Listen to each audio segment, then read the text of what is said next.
अस्सलाम वालेकुम। ये असां मौजूद आहियूं हुसैनाबाद स्कर्दू में। असांजी ट्रैकिंग आहे तक़रीबन 1.5 घंटो ट्रैकिंग करे आयो मसरूर रॉक ताईं पहुचण जे लाइ। ही मुंहिंजो दोस्त आहे अशफाक अहमद खोसो। ही हेठियां दरियाए सिंध आहे, परियां स्कर्दू शहर आहे।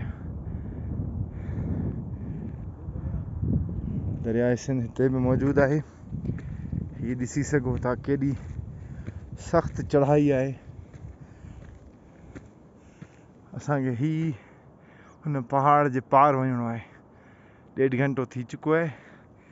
चवनि था त 2.5 घंटे जी ट्रैक आहे, पर मूंखे लॻे थो असां जहिड़नि जे लाइ ही 2.5 घंटनि खां मथे ई थींदी, छो त